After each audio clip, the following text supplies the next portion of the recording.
वीर को समझना मुश्किल ही नहीं नामुमकिन था। जो इंसान सारे दिन अपनी घायल और बीमार बीवी का ख्याल रखने के ख्याल के साथ आंख मिचोली खेल रहा था, जिस इंसान को सब लोग सारा दिन ये ताने सुनाते आए थे कि उसके अंदर केसर के लिए इंसानियत का भी जज्बात नहीं था, वही वीर रात के 11 बजे स्पेशल वार्ड के दरवाजे पर अपना सिरहाना और मैट्रेस लिए खड़ा था, ताकि रात भर वो अपनी बीमार बीवी का ख्याल रख सके। केसर उसे हैरानी से देख रही थी और शीबा ने पहले तो वीर को शक की निगाह से देखा और फिर कुछ बुदबुदाती हुई अपना कंबल काउच से उठाकर वार्ड से बाहर जाने लगी। आदतन वीर ने शीबा से मजाक के लहजे में पूछा, अरे इतनी आसानी से अपना बोरिया बिस्तर उठाकर अपनी चहेती सहेली को मेरे भरोसे छोड़कर जा रही हो? शीबा ने चिढ़ते हुए कहा, वीर तुम्हारे साथ बहस करने के लिए दिमाग लगता है, हिम्मत लगती है, और सॉरी, मैं थक चुकी हूँ कि अब केसर के सामने तुमसे झगड़ा करने के लिए खड़ी नहीं हो सकती कि तुम्हें अचानक अपनी बीवी का ख्याल कैसे आ गया। तुम्हारा दिमाग खुद तुम्हारी समझ से परे है, तो मैं बेचारी उसे क्या समझूंगी। एनीवे, गुड नाइट केसर, मैं होटल जा रही हूँ, सुबह आती हूँ, और अगर वीर ज्यादा तंग करे तो बाहर बैठी नर्स को आवाज लगा देना। बाय। तभी वीर बोला, ऐसे कैसे बाय? इतनी रात को होटल कैसे जाओगी? कैब से, रिक्शा से? तुम्हारा होटल भी यहाँ से कम 45 मिनट की दूरी पर है। बाहर ड्राइवर और गाड़ी तुम्हारा इंतजार कर रहे हैं, प्लीज उसके साथ होटल चली जाओ। शीबा झुंझलाते हुए बोली, तो तुम्हें क्या लगता है कि मैंने अकेले? केसर ने बात बीच में काटते हुए कहा, शीबा प्लीज वीर की बात मान लो, फॉर अ चेंज अपनी किसी जिम्मेदारी का एहसास तो है इसे। अगर हमारी गाड़ी तुम्हें होटल छोड़कर आएगी तो मुझे भी तसल्ली रहेगी।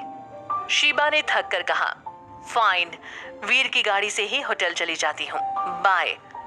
शीबा बिना कुछ और कहे अपना बैग लेकर स्पेशल वार्ड से चली गई। वीर उसे जाते हुए देखकर मुस्कुराया और फिर केसर को इग्नोर करते हुए काउच पर अपना बिस्तर लगाने लगा। केसर ने वीर को शक की नजर से देखते हुए पूछा, इस तरह मुस्कुरा क्यों रहे हो? शीबा तुम्हें 2 बातें सुनाकर गई है, कोई जोक नहीं सुनाया कि तुम्हें हंसी आ रही है। वीर ने मजाक करते हुए कहा, जानता हूँ बीवी, आजकल मेरे और शीबा के बीच का मौसम काफी खराब है। मैं तो ये सोचकर हंस रहा हूँ कि जल्दी ही शीबा हमारे घर में हमारे साथ 1 महीने के लिए रहने वाली है। लगता है रोज झगड़ा होगा, बट ठीक है, घर में रौनक लगी रहेगी। केसर ने नाराज होते हुए कहा, वीर, शीबा मेरी सेफ्टी के लिए और मेरा ख्याल रखने के लिए आ रही है, तुम्हारे और मेरे साथ रूममेट खेलने नहीं, और ये कोई मजाक की बात नहीं है, समझे? वीर बोला, समझता हूँ केसर, अच्छी तरह समझता हूँ कि ये कोई मजाक की बात नहीं है, इसीलिए शायद इसे मजाक में उड़ाने की कोशिश कर रहा हूँ, क्योंकि अगर मैंने तुम्हारे इस फैसले को सीरियसली ले लिया कि तुम मुझे छोड़ने के बारे में सोच रही हो, तो यार सिचुएशन काफी सीरियस हो जाएगी, और उसके बाद मैं जो करूंगा वो ना तुम्हें अच्छा लगेगा और ना मुझे। कूल? अब अगर तुम्हारा ये क्वेश्चन आंसर राउंड खत्म हो गया हो तो क्या मैं सो जाऊं? तुम्हारे अंदर तो दवाइयों की और ग्लूकोज की एनर्जी भरी है आज, मेरे अंदर नहीं। केसर झुंझला कर बोली, श्योर सो जाओ, पर पहले मुझे ये बताओ कि अचानक तुम्हें हॉस्पिटल में रात बिताने की क्या सूझी? पूरे दिन तो तुम मुझसे कटे कटे से थे, मिलने भी नहीं आए, तो मुझे कंफ्यूज करके चले गए, और अब तुम मेरा ख्याल रखने आ गए। बीवी हो, चाहे जितना मर्जी मूडी या बदतमीज हो जाऊं, झक मारकर तुम्हारा ख्याल तो मुझे रखना पड़ेगा ना।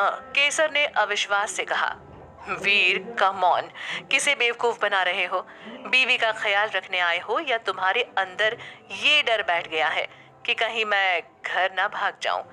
यही बात तुम्हारे दिमाग में घर कर गई है ना, कि मैं अब कभी भी तुम्हें छोड़कर जा सकती हूँ? डोंट वरी, राजपूत हूँ और अपनी जुबान की पक्की भी। जब भी जाऊंगी तुम्हें बताकर ही जाऊंगी वीर, और प्लीज इसके जवाब में कोई आर्ग्यूमेंट मत शुरू करना। अब मैं सोना चाहती हूँ, गुड नाइट। इससे पहले कि वीर केसर से कोई और दिल दुखाने वाली बात कहता या उसे कोई उल्टा जवाब देता, केसर सो गई। पर वीर को नींद कहाँ आने वाली थी? केसर ने उसकी चोरी जो पकड़ ली थी। सही कहा था केसर ने, वीर अचानक हॉस्पिटल इसलिए नहीं आया था क्योंकि वो केसर का ध्यान रखना चाहता था। उसके लिए शीबा और पूरे हॉस्पिटल का स्टाफ था। वीर केसर के पास इसलिए रात गुजारने आया था क्योंकि वो उसकी पहरेदारी करना चाहता था, उस पर और उसके चाहने वालों पर नजर रखना चाहता था, ताकि दूर दूर तक कोई ऐसी संभावना बन ही ना सके कि केसर अचानक उसकी जिंदगी से गायब हो जाए। केसर में अचानक आई हिम्मत, उसके बदले हुए तेवर, वसुंधरा और अनिरुद्ध के दावे कि वो केसर को वीर के पास मरने के लिए नहीं छोड़ सकते, ये सब बातें वीर के दिमाग में हथौड़ों की चोट की तरह लग रही थी। पर वीर अपने इस सच को, इस डर को किसी भी हालत में अब स्वीकार नहीं करना चाहता था, क्योंकि ये उसके अहंकार के खिलाफ था। इसलिए वीर ने बस केसर को नाराजगी से घूरा, काउच पर लेटा और अपने मोबाइल फोन पर कुछ काम करने लगा।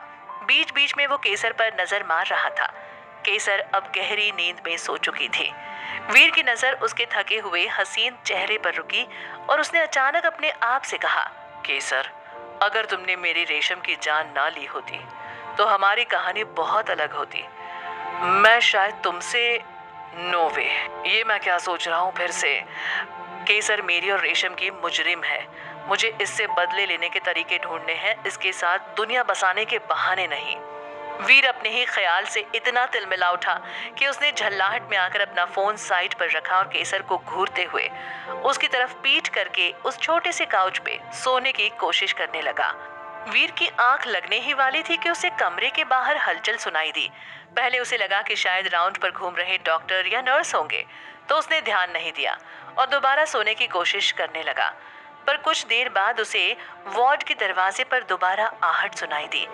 वीर ने उठकर देखा तो उसे लगा कि दरवाजे पर कोई खड़ा है और वहां खड़े होकर केसर की तरफ देख रहा है। वीर ने आंखें मलते हुए अंधेरे में बाहर कॉरिडोर से आ रही धीमी रोशनी में देखने की कोशिश की और हल्की आवाज में पूछा, कौन है वहां? हेलो डॉक्टर साहब, आप है क्या वहां? जैसे ही उस इंसान ने वीर की आवाज सुनी, शायद उसे हैरानी हुई और वो धीरे धीरे पीछे हटने लगा। वीर सिर्फ उसका साया देख पा रहा था, पर उसे उसकी चाल से समझ में आ रहा था कि ये न तो डॉक्टर है और ना ही कोई अपना जो केसर को देखने आया है। कुछ तो गड़बड़ थी यहाँ। वीर धीरे से काउच से उठा। उसने एक बार केसर को देखा, जो अभी भी गहरी नींद में सो रही थी। केसर को कोई होश नहीं था, न तो उसे उस अजनबी की आहट सुनाई दी थी और ना ही उसे वीर की आवाज सुनाई दी। वीर ने फिर दरवाजे की तरफ देखा और उसने दोबारा पूछा। इस बार उसकी आवाज में शक था। मैंने पूछा कौन है वहां, अंदर आओ। वीर की ये बात सुनते ही वो साया जल्दी जल्दी अपने कदम पीछे लेने लगा।